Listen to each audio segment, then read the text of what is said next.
Olá, meus irmãos, sejam bem-vindos a mais uma Palavra Encarnada, nossa meditação diária a partir do Evangelho.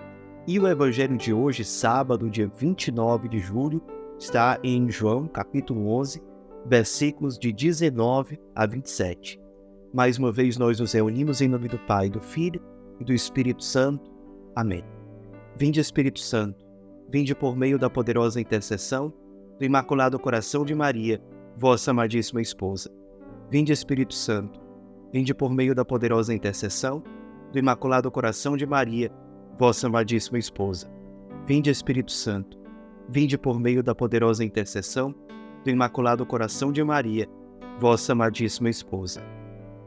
Diz o Evangelho de hoje. Naquele tempo, muitos judeus tinham vindo à casa de Marta e Maria para as consolar por causa do irmão. Quando Marta soube que Jesus tinha chegado, foi ao encontro dele. Maria ficou sentada em casa. Então Marta disse a Jesus: Senhor, se tivesses estado aqui, meu irmão não teria morrido. Mas mesmo assim, eu sei que o que pedires a Deus, Ele te concederá. Respondeu-lhe Jesus: Teu irmão ressuscitará. Disse Marta: Eu sei que ele ressuscitará na ressurreição no último dia. Então Jesus disse: Eu sou a ressurreição e a vida. Quem crê em mim, mesmo que morra, viverá. E todo aquele que vive e crê não morrerá jamais. Creis isto? Respondeu ela: Sim, Senhor. Eu creio firmemente que tu és o Messias, o Filho de Deus, que devia vir ao mundo. Meus irmãos, hoje, com grande alegria, nós celebramos a memória litúrgica dos santos Marta, Maria e Lázaro. Uma celebração relativamente nova, foi instituída pelo Papa Francisco. Até alguns anos atrás, se celebrava nesse dia apenas Santa Marta. E o Papa Francisco teve a inspiração, que é o que se realiza hoje, de celebrar não apenas Santa Marta, mas também os seus irmãos, Lázaro e Maria, todos no mesmo dia. Uma observação, são previstas duas possibilidades de evangelho para a celebração de hoje. Então é possível que, se você for para a missa, hoje, nesse sábado pela manhã, que nessa missa tenha sido escolhido um outro evangelho, né? Então nós fizemos a opção entre os dois para o evangelho que nós acabamos de ler. E aqui, o convite que nós gostaríamos de fazer é para que nós pudéssemos contemplar no Evangelho de hoje, no contexto da celebração de hoje, que certamente está dentro da inspiração do Papa Francisco, ali uma família simples, que vivia em Betânia, pequeno povoado, perto de Jerusalém, a poucos quilômetros da grande cidade de Jerusalém, na época de Jesus. Até hoje se discute, alguns inclusive dizem que Betânia era um povoado de leprosos, defendendo que inclusive os 3 irmãos provavelmente eram leprosos, mas isso não é uma certeza. O que nós temos ali como certeza é uma família muito próxima de Jesus. Quando Jesus ia para Jerusalém, por exemplo, uma vez por ano, na época da Páscoa, ele costumava se hospedar em Betânia, na cidade desses 3 irmãos. Então, era uma família que acolhia Jesus, disposta por acolher Jesus e onde certamente Jesus se sentia bem. Jesus foi se afeiçoando a essa família e a gente percebe nos evangelhos Jesus se encontrando com esses 3 irmãos em alguns momentos. Em primeiro lugar, a nossa atenção se volta para a figura de Lázaro. Na Bíblia nós temos um outro Lázaro, que é o pobre Lázaro, da parábola do rico Epulão. É um Lázaro diferente desse que nós contemplamos no Evangelho de hoje, que era o Lázaro de Betânia, irmão de Marta e Maria. Esse Lázaro, ele, ao que tudo indica, era muito querido por Jesus. Era um verdadeiro amigo de Jesus. Inclusive, o menor versículo bíblico presente na Sagrada Escritura é exatamente aquele que diz: E Jesus chorou. Só isso.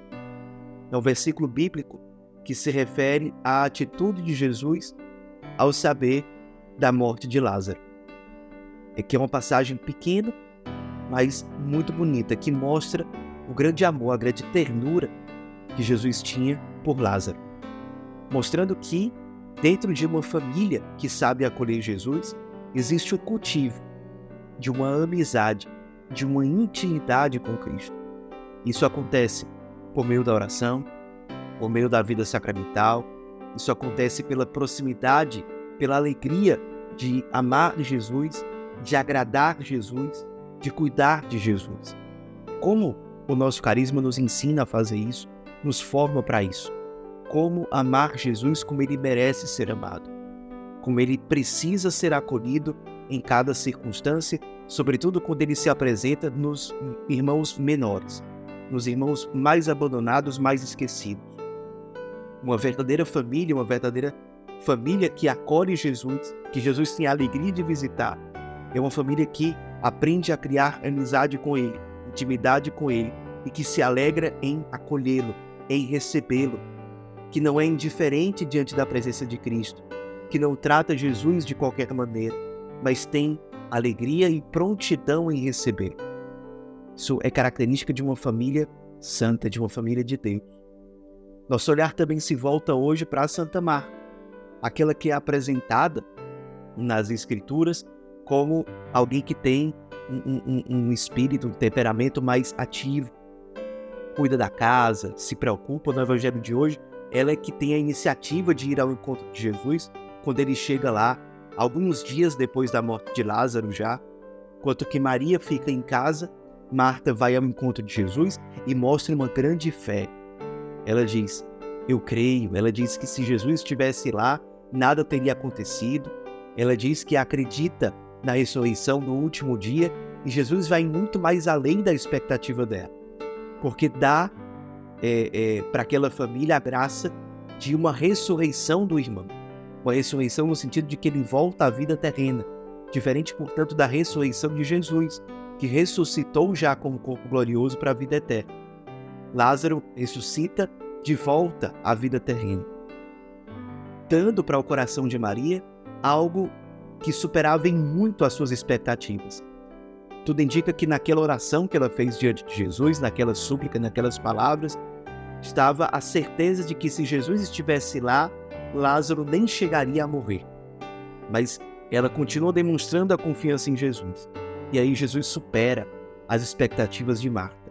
É alguém que ama Jesus numa vida consumida no serviço, na entrega, no apostolado,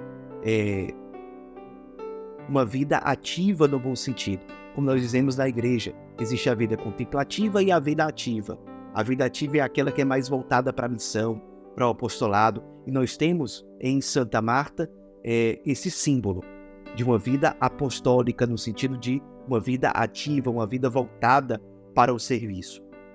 E em Maria, por outro lado, aquela que no Evangelho de hoje permanece em casa, aquela que na outra opção de Evangelho que nós temos para hoje, quando Jesus é recebido em casa, é ela que fica aos pés de Jesus, e Jesus diz que ela escolheu a melhor parte. Por quê? Porque ela escolheu a contemplação. Se Marta representa a vida ativa, Maria representa a vida contemplativa. Aquela vida mais voltada para a oração, para o cultivo mais intenso e frequente da intimidade com Cristo, o que para nós também é uma grande fonte de inspiração. Nós não podemos ser ativistas, no sentido de nos voltar somente para a ação. Não que Marta seja. O Evangelho de hoje mostra que Marta tinha um coração cheio de fé, de confiança em Cristo. Mas nós temos que evitar esse erro de um ativismo, de só fazer coisas, de só nos preocupar com o que fazer. Maria nos lembra outra dimensão que é necessária no discipulado de Cristo, que é a dimensão contemplativa, o cultivo da oração, o cultivo da contemplação. Como ensina São João da Cruz, tu te tornas aquilo que tu contemplas. A contemplação não é uma perda de tempo, não é uma fuga da realidade, mas é cultivo da intimidade com Deus, que é contemplado e que na contemplação, por meio da contemplação, vai nos configurando a Ele, vai nos transformando nele, como diz aquele poema famoso de Camões. Transforma-se o amador na coisa amada. É isso que a vida de oração profunda, é isso que a vida contemplativa vai fazendo brotar no nosso coração e na nossa vida. É essa configuração mais íntima ao Cristo por meio da intimidade com Ele. Então nós temos aqui, nesses 3 irmãos, diferentes inspirações para nós. A gente olha para cada um individualmente e a gente olha para aquela família. Não sabemos qual era a realidade dos pais deles, se já tinham morrido, se moravam em outro lugar. Isso também para nos ensinar o seguinte: não é que talvez uma pessoa não viva numa família que tem lá na mesma casa pai, mãe e os filhos, os irmãos, que ali necessariamente vai haver uma desgraça. Deus consegue agir, inclusive em famílias onde falta o pai, onde falta a mãe, que parece uma família desestruturada porque não tem todos aqueles elementos que são esperados e que são importantes, mas que a graça de Deus pode agir, inclusive em famílias que passaram por um processo de desestruturação, famílias que não são perfeitas na sua estruturação, mas Deus pode agir ali também, como Deus age na vida de tantos irmãos que são acolhidos nas nossas casas. Famílias que muitas vezes não têm aquele modelo típico, mas que Deus vai agindo, Deus não desiste delas. Deus vai agindo, vai transformando, vai gerando a ressurreição que pode ser vista e que pode ser testemunhada por aquela família, como aconteceu na família de Marta, Maria e Lázaro, que testemunharam a ressurreição de Lázaro. A gente pode ver isso. E a família também, um outro aspecto, uma beleza dela é a diversidade dos seus membros. Nós, olhando para Lázaro, Marta e Maria, vemos 3 pessoas distintas, embora irmãos de sangue, o que nos mostra a beleza dessa complementariedade de carismas, de dons que existem na família que é a igreja e que existem numa mesma família religiosa. Nós que somos do Lume, por exemplo, temos um mesmo carisma, porém somos diversos entre nós.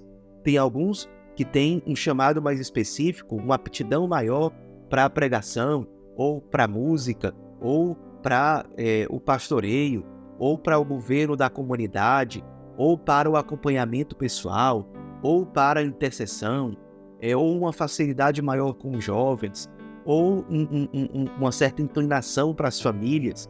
Enfim, isso é bom, isso é rico, contanto que o carisma não seja relativizado, no caso da igreja, contanto que a comunhão eclesial e a identidade eclesial não seja relativizada. A diversidade é uma coisa muito rica, que traz complementariedade e que traz muitos frutos de salvação das almas para o mundo. Então, que a gente saiba perceber isso também. Às vezes a gente fica olhando para o irmão pensando, esse irmão deveria ser mais ativo, ou esse irmão deveria rezar mais. Talvez seja isso, mas que a gente não esqueça de olhar para aquilo que o irmão já tem de bom, que talvez seja o serviço dele, talvez seja a vida de oração que ele coloca como prioridade. Importante a gente saber perceber a beleza, a riqueza que cada irmão traz consigo e ajudá-lo, se for o caso, no processo de conversão maior, de ressurreição mais clara, mais profunda, mais efetiva. Essa comunhão na diversidade vai gerando santificação com certeza para todos os envolvidos, para toda a comunidade. Que nós hoje, como comunidade, como igreja, olhando para aquela família simples, pobre, daqueles 3 irmãos que tinham tanta alegria em receber Jesus e onde certamente Jesus se sentia tão amado, tão acolhido, que sirva para nós como inspiração, como um modelo para as nossas famílias, para a nossa vida comunitária, para a nossa vida eclesial. Como será que nós temos acolhido Jesus?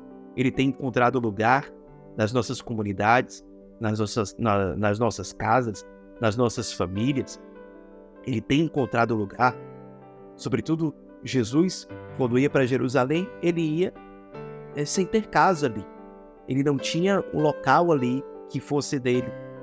Será que esse Jesus que não tem onde ficar, ele encontra repouso nas nossas casas, nas nossas famílias? Será que nossos filhos têm feito essa experiência? Será que nas casas de acolhimento, os irmãos que chegam têm feito essa experiência? Será que Marta, Maria e Lázaro podem nos inspirar ainda mais em sermos comunidades e famílias que têm alegria e zelo em acolher e amar Jesus? Rezemos hoje com isso, e que a Virgem Maria interceda por nós. Ave Maria, cheia de graça, o Senhor é convosco. Bendita sois vós entre as mulheres, e bendito é o fruto do vosso ventre, Jesus. Santa Maria, Mãe de Deus, rogai por nós, pecadores, agora e na hora de nossa morte. Amém. Em nome do Pai, do Filho e do Espírito Santo. Amém.